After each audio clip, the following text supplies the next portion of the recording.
조갑제 TV 시청자 여러분 안녕하십니까? 2020년 10월 6일 오전 10시 30분입니다. 이 나훈아 씨의 인기를 여러 가지로 이야기를 하는데 언론이 빠뜨리고 있는 게 있습니다.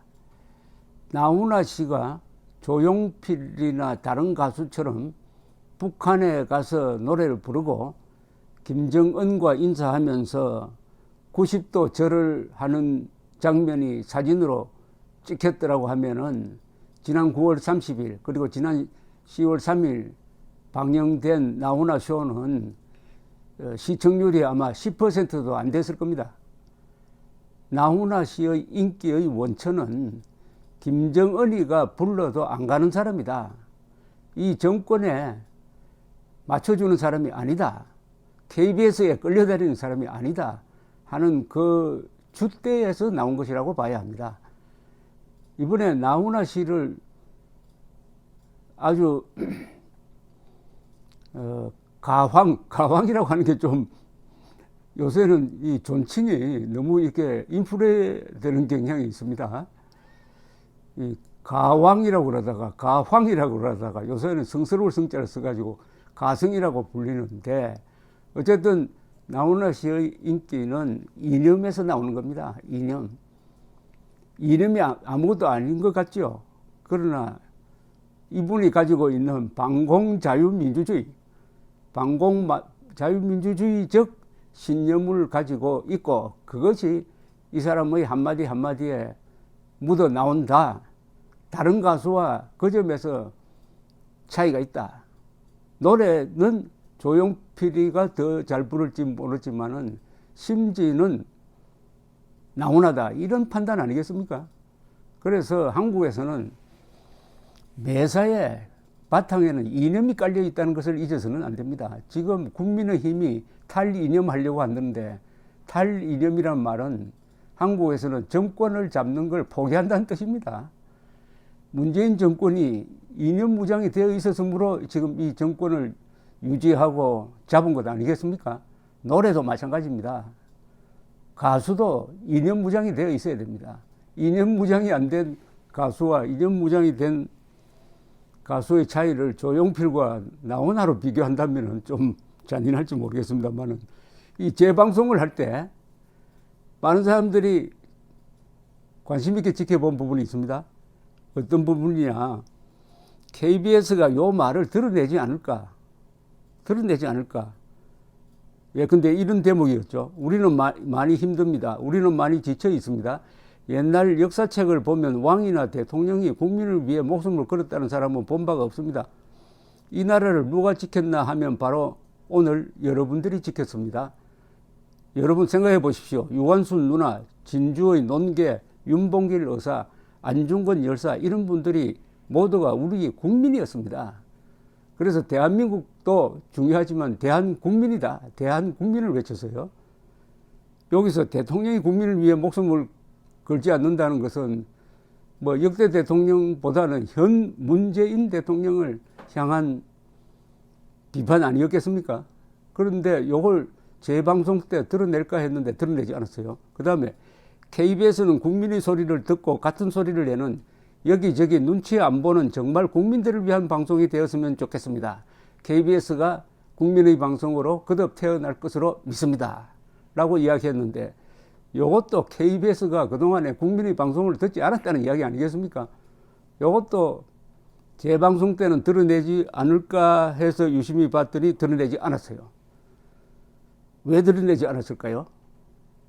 그것은 KBS와 나훈아 씨 사이의 어떤 약속이 있었던 것이 아니냐, 계약이 있었던 것이 아니냐 추측이 됩니다. 이 방송국에서 오래 근무하시고 방송국 사장도 하신 문무대왕이란 필명을 가진 조갑제닷컴 회원이 매일 글을 올리고 있는데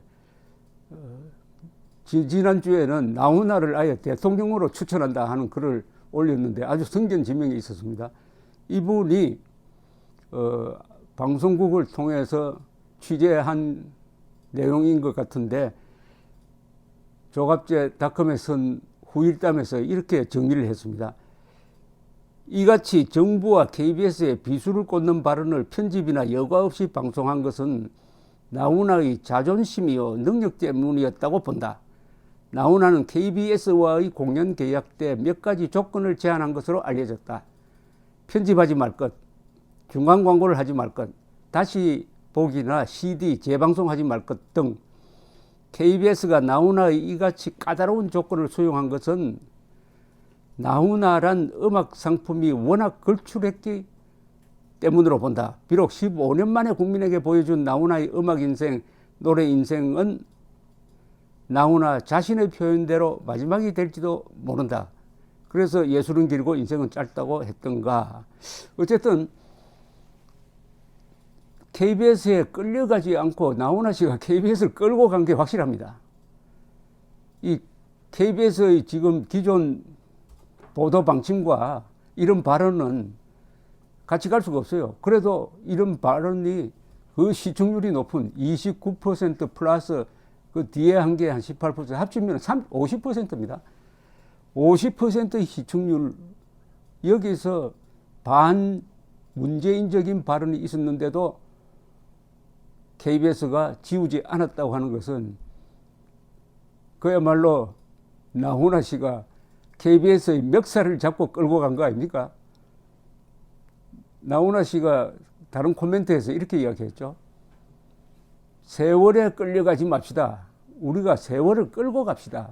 세월을 끌고 가려면은 맨날 같은 짓을 하면 안 됩니다. 안 해봤던 일을 또 하고 해야 됩니다. 그리고 후회하지 말고 남자답게 인생을 끝냅시다. 뭐 이런 취지의 이야기를 했는데 바로 KBS의 멱살을 잡고 끌고 갈 수 있었던 것은 첫째가 나훈아 씨의 이념적 용기입니다. 그분이 그것을 이념이라고 생각하든 말든 나는 김정은 싫다. 나는 대한민국 좋다. 이게 바로 이념이죠. 그게 반공 자유 민주주의입니다. 그리고 실력이죠. 이념만 있으면 됩니까? 노래를 잘 못 부르는데 노래는 못 부르면서 이념 무장 잘 된 사람 그 무슨 쓸모가 있습니까? 그리고 노래는 잘 부르는데 이념이 엉망진창이면 저 김정은 앞에 가서도 기생 노릇할 것 아닙니까? 두 개가 같이 있어야 된다는 겁니다. 결국 이념 무장도 되어 있어야 되고 실력도 있어야 된다. 그러니까 KBS가 나훈아 씨 말을 듣지 않을 수 없었던 것은 나훈아 씨가 그렇게 하면은 광고가 많이 붙는 거 아닙니까?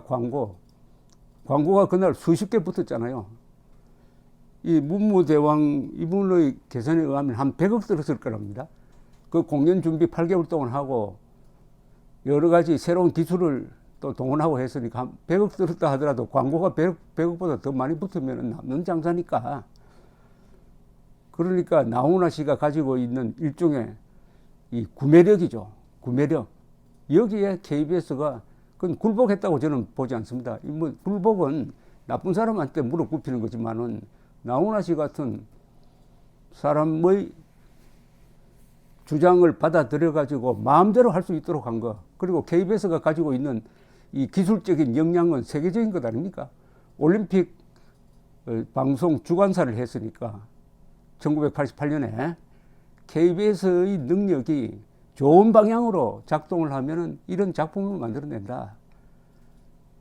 누가 댓글을 썼더라고요. KBS 시청료 내는 것을 처음으로 후회하지 않게 되었다. 그러니까 이건 또 나훈아 씨를 따라가다가 KBS도 덕을 본 거예요. 이게 바로 윈윈이라는 겁니다. 이게 윈윈입니다.